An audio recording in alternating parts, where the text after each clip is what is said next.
গুৱাহাটীত মোমায়েকৰ ঘৰলৈ ফুৰিবলৈ আহিছিল পুত্ৰ। পুত্ৰক নিবলৈ আহিছিল মাতৃ আৰু ভগ্নী। কিন্তু আচৰিত কপালৰ লিখন।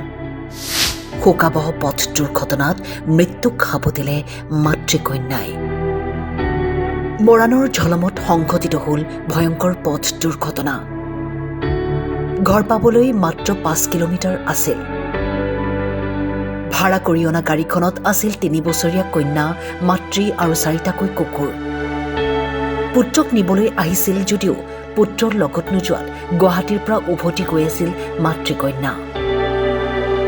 কিন্তু মৰাণৰ ঝলমত পুৱা প্ৰায় 5 মান বজাত পথৰ ওপৰত ৰৈ থকা ট্ৰাকত ভাড়া গাড়ীখনে পিছফালৰ পৰা খুন্দা মৰাৰ ফলত 2 যাত্ৰীয়ে প্ৰাণ হেৰুৱালে। কিন্তু চালকৰ কোনো ক্ষতি নহল। পথৰ ওপৰত ৰৈ থকা ট্ৰাকখন অতিক্ৰম কৰাৰ সময়তে সংঘটিত হয় এই ভয়ংকৰ পথ দুৰ্ঘটনাটো। মই গুৱাহাটীৰ ফালৰ পৰা আহি আছোঁ। মোৰ আগত বলেৰো এখন আহি আছে। বলেৰোখনো মই লেফ্ট চাইডে আহি আছোঁ। আগতে বলেৰোখন মানে কাটি কিনে গুচি গ'ল। তাৰপিছত আৰু ময়ো কাটি কিনে মোৰ লেফ্ট চাইডটো মাৰ খাই গ'ল। মানে তাৰ বেকত আছিলোঁতো মই।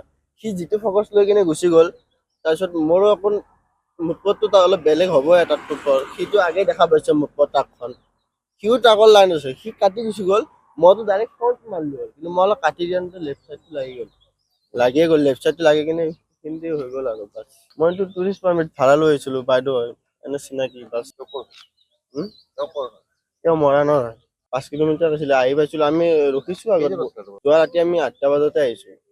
তাৰপিছত আমি দুজন আছোঁ টোটেল, মই আৰু বাইদেউৰ বাচ্চা আৰু 4টা কুকুৰ লৈ আহিছোঁ। মৰাণৰ পৰা প্ৰণৱ ডেকা বৰুৱাৰ ৰিপৰ্ট, টাইম 8।